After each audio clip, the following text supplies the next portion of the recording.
एक बार फिर से स्वागत है आपका। आज की इस वीडियो में हम बात करेंगे कि अगर आपने रिसर्च पेपर लिखा है तो उसको पब्लिश कहाँ करना चाहिए। यानी कई बार आपके मन में ऐसा क्वेश्चन आता है कि मैं रिसर्च पेपर लिख चुका हूँ या लिख चुकी हूँ, तो इसको पेपर को पब्लिश कहाँ करें, नेशनल कॉन्फ्रेंस में, इंटरनेशनल कॉन्फ्रेंस में, नेशनल जर्नल में या इंटरनेशनल जर्नल में। कैसे डिसाइड होगा कि हमें कहाँ जाना है। इसको मैं एक प्रैक्टिकल एग्जाम्पल से बताने की कोशिश करता हूँ, रियल लाइफ एग्जाम्पल से। मान लीजिए कि आप क्लास 8th में हैं, वहाँ पर आपके सब्जेक्ट जो हैं, जो साइंस है या कोई और ऐसा सब्जेक्ट है जहाँ पर प्रैक्टिकल भी होना है। थ्योरी सब्जेक्ट भी है, मतलब थ्योरी में भी आपको पास होना है और प्रैक्टिकल में भी पास होना है। लेकिन वहाँ पर एक ऑप्शन है कि अगर आप चाहें तो प्रैक्टिकल एग्ज़ाम को भी रिटन में दे सकते हैं, यानी थ्योरी के साथ में दे सकते हैं, प्रैक्टिकल से आप स्किप कर सकते हैं, बाईपास कर सकते हैं उसको। तो मान लीजिए कि आपने उसको बाईपास कर दिया, यानी कि जो 20 मार्क्स का जो प्रैक्टिकल है वो आपने थ्योरी में ही एग्ज़ाम 100 मार्क्स का अपीयर किया, और हमेशा आप ऐसा ही करते थे, क्लास 8th में भी, 9th में भी, 10th में भी। तो जब भी आप अपने रिपोर्ट का किसी दूसरे पर्सन को दिखाएंगे तो हमेशा आपसे क्वेश्चन पूछा जाएगा कि भाई ऐसी क्या समस्या थी कि आपने प्रैक्टिकल कभी भी नहीं दिया। ना आपने बायोलॉजी का कभी कोई प्रैक्टिकल दिया क्लास 8th में, ना साइंस फिजिक्स का दिया, ना केमिस्ट्री का दिया, ना किसी और सब्जेक्ट का दिया, ऐसी 9th में नहीं दिया, 10th में नहीं दिया। ऐसी क्या समस्या थी प्रैक्टिकल की। तो वहाँ पर आपको अपना डिफेंड करना इस क्वेश्चन के लिए बहुत मुश्किल हो जाएगा। बिना किसी रीज़न के आपने अपने लिए क्वेश्चन मार्क लगा लिया। अगर आपने सिर्फ बायोलॉजी के प्रैक्टिकल दिए और फिजिक्स केमिस्ट्री के प्रैक्टिकल नहीं दिए, तभी भी समस्या है। लोग पूछेंगे भाई बायोलॉजी आपको ज़्यादा पसंद थी क्या, या केमिस्ट्री और फिजिक्स से दिक्कत थी आपको, तो भी आपके लिए समस्या है। यानी कुल मिलाकर आपको एक बैलेंस्ड वे ज़रूर रखना चाहिए। मेरी बात आपको पहुंच रही होगी, उम्मीद है। तो इसका मतलब ये हुआ कि national conference, international conference, national journal, international journal, इन सभी में ही आपको बैलेंस बना के रखना होगा। इसका मतलब ये हुआ कि अगर आप 4 पेपर भी लिखते हैं तो एक रफ़ आइडिया अगर हम कहें तो चारों में ही एक एक पेपर आपका होना चाहिए। यानी ऐसा नहीं होना चाहिए कि आप 3 पेपर एक में सबमिट कर दें इंटरनेशनल कॉन्फ्रेंस में और एक पेपर नेशनल जर्नल में। थोड़ा क्वेश्चन मार्क ज़रूर लगता है कि भाई आपने एक्सप्लोर नहीं किया चीज़ों के लिए। तो अब रिसर्च के टाइम में भी अगर आप एक्सप्लोर नहीं करेंगे तो फिर कब करेंगे। तो इसका मतलब बैलेंसिंग ज़रूरी है।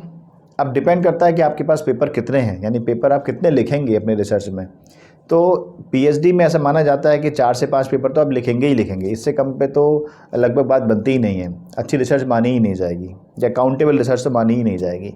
तो 4 पेपर 5 पेपर आप लिखते हैं तो एक एवरेज बना के चलिए। अब बात आती है कि किस में पहले लिखें। तो मेरा इनपुट ये है, हालांकि कोई ऐसा रूल नहीं है कि आपको ऐसा ही फॉलो करना होगा। इनपुट मेरा ये है, मेरा सबमिशन, मेरा सजेशन ये आपको ये है कि आप पहले कॉन्फ्रेंस की तरफ जाइए, यानी पहले नेशनल कॉन्फ्रेंस। अब ये क्या होती है, क्योंकि यहाँ पर वर्ड लगा हुआ है नेशनल, इसका मतलब जिस देश में भी आप रहते हैं, जैसे अगर आप इंडिया में रहते हैं तो इंडिया की कॉन्फ्रेंस हो रही है वो, मतलब इसमें जो रिसर्च पेपर आएंगे वो इंडिया से ही आएंगे, इसके बाहर से नहीं आएंगे। जो पेपर रिव्यू होंगे इसमें जो सबमिट होंगे पेपर, वो किसी एक्सपर्ट से रिव्यू होंगे ऑब्वियसली, तो वो भी इंडिया के पर्सन से ही, इंडिया के एक्सपर्ट से ही रिव्यू होंगे। ऐसे ही अगर वो इंटरनेशनल कॉन्फ्रेंस है तो वो किसी भी कंट्री से पेपर मंगा सकती है, किसी भी कंट्री के रिसर्च स्कॉलर्स में पेपर सबमिट कर सकते हैं, और जो पेपर सबमिट हुए हैं वो किसी और कंट्री में भी रिव्यू के लिए जा सकते हैं। ऑनलाइन ही जा सकते हैं, ऑफलाइन भी जा सकते हैं, डिपेंड करता है कि वो ऑर्गेनाइज़र कैसे उसको रिव्यू करा रहे हैं। ठीक है, तो इसका मतलब ये हो गया। अब हमें ये कैसे डिसाइड होगा, हम कैसे डिसाइड करेंगे कि हमें पहले कहाँ भेजना चाहिए। देखिए, पहले छोटा स्टेप लीजिए। कैसे? नेशनल कॉन्फ्रेंस में आप पेपर सबमिट कर सकते हैं। कॉन्फ्रेंस में पहले क्यों करना है, जनरल में पहले क्यों नहीं करना है, इसका एक रीज़न है। रीज़न ये है कि आप कॉन्फ्रेंस में जाएंगे तो आपको मैंडेटरी हो जाएगा कि आपको रिसर्च पेपर आपको प्रेजेंट करना ही होगा पावर पॉइंट स्लाइड के थ्रू। वहाँ पर ऑडियंस होगी, ऑडियंस मतलब वहाँ पर आप जैसे और रिसर्च स्कॉलर्स होंगे और एक्सपर्ट्स भी होंगे। तो आपको एक कॉन्फिडेंस बिल्डअप होना शुरू हो जाएगा कि किन चीज़ों को दिखाना है, किस तरह से बताना है, किस तरह से खड़े होना है। इसकी पूरी तैयारी आप करके ही आए होंगे, आपके गाइड तैयारी कराएंगे ही। तो आपको ये आर्ट आ जाएगी कि किस चीज़ों की वैल्यू कितनी है। क्योंकि अगर आप वन वे कम्युनिकेशन रखेंगे, जैसे कि जनरल में होता है कि आपने अपना पेपर सेंड कर दिया, वहाँ से इनपुट आ जाएगा कुछ महीनों बाद कि आपका पेपर एक्सेप्ट हो गया या रिजेक्ट हो गया, तो आपको मौका ही नहीं मिला अपनी बात को रखने का। आपने जो लिखा वो सिर्फ पढ़ लिया गया, आप नहीं बोल पाए कुछ भी। तो यहाँ पर आपको बोलने का पूरा मौका होता है। आपको 10 से 15 मिनट मिलते हैं, आप वहाँ पर स्टेज पर जाएंगे और अपना पेपर प्रेजेंट करेंगे।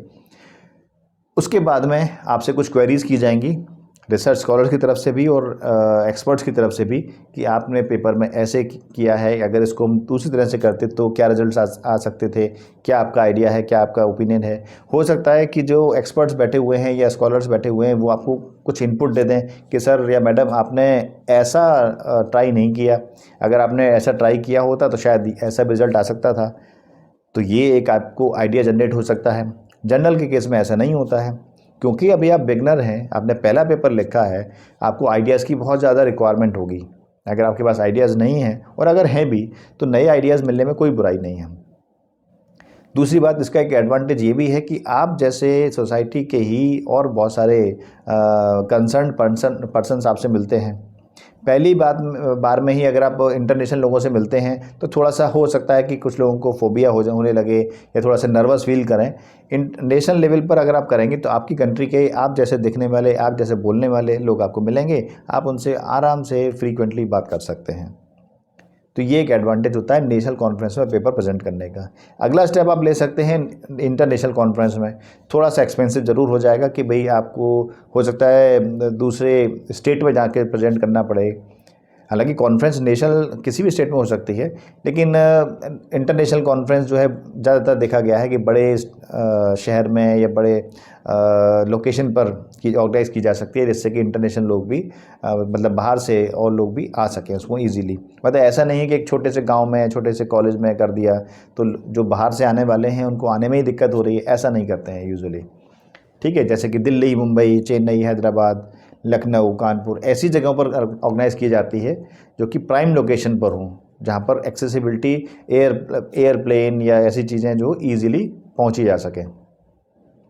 ठीक है, और हो सकता है कि आपका जो पेपर आप जो सबमिट कर रहे हैं वो आपने भेजा ही बाहर है, यानी इंडिया से बाहर आपने भेजा है। हो सकता है आपने चाइना भेजा हो, रशिया भेजा हो, यूएसए भेजा हो, तो आपको वहाँ जाना पड़ेगा फिर पेपर प्रेजेंट करने के लिए। उसके लिए आपको बजट देखना होगा, बजट है, पासपोर्ट है, और जो ऑफिशियल रिक्वायरमेंट्स हैं वो तो आपको करनी ही होंगी।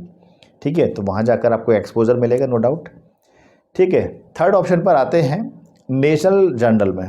तो वो नेशनल लेवल का, जिस कंट्री में भी आप रहते हैं तो वहाँ के बहुत सारी सोसाइटीज़ होती हैं, ऑर्गेनाइजेशंस होती हैं जो कि पेपर्स को पब्लिश करती हैं रिव्यू करने के बाद, तो आप वहाँ पर सबमिट कर सकते हैं। उनमें जो इनपुट्स होंगे, जो सजेशंस होंगे, वो आप कंफर्टेबली उनको समझ सकते हैं। इंटरनेशनल लेवल पर आप अगर जाते हैं अभी इसी स्टेज में, तो आपको हो सकता है कि टाइम वहाँ पर रिव्यू टाइम ज़्यादा हो। ठीक है, और आपके पास इतना समय ना हो कि आप अपनी रिसर्च के लिए इतना वेट कर पाए। मान लीजिए कि वहाँ पर 10 महीने का रिव्यू पीरियड है और उसके बाद 3 महीने बाद रिजल्ट आएगा, तो एक लंबा टाइम लगने वाला है इसमें। तो ऐसे पेपर जो स्टार्टिंग में लिख रहे हैं आप, और आप मान रख के चल रहे हैं कि 2 साल का आप इसमें टाइम दे सकते हैं पेपर में, तो पेपर सबमिट कर दीजिए वहाँ पर और दूसरे पेपर पर काम करना शुरू कर दीजिए। 8 से 10 महीने बाद वहाँ से इनपुट आ जाएगा कि भाई आपका पेपर एक्सेप्ट हो गया, रिजेक्ट हो गया, इसमें करेक्शंस हैं, जो भी हों वो आप करते रहिएगा। मीनवाइल आप दूसरे पेपर पर काम कर ही रहे हैं। तो इस तरह से एक बैलेंस करते हुए आपको पेपर्स भेजने चाहिए। फिर भी ये बैलेंसिंग कैसे करनी है, ये person to person, topic to topic, research के अकॉर्डिंग डिसाइड होता है कि इसको कैसे मैनेज करना है। ये आपके गाइड आपको बता देंगे। ठीक है, तो उम्मीद है इतनी चीज़ें आपको समझ में आ गई होंगी, और फिर भी अगर कोई डाउट है, कोई क्वेरी है, तो कमेंट बॉक्स में लिखकर आप पूछ सकते हैं। मैं पूरी कोशिश करूंगा उसको सॉल्व करने की। यहाँ पर आपसे छोटी सी रिक्वेस्ट करता हूँ मैं, अगर आप इस वीडियो को यूट्यूब चैनल पर देख रहे हैं तो चैनल को सब्सक्राइब जरूर कीजिए, और अगर आप इस वीडियो को फेसबुक पेज पर देख रहे हैं तो पेज को फॉलो जरूर करिए। तो इस वीडियो को देखने के लिए धन्यवाद। आपका दिन शुभ हो। नमस्कार।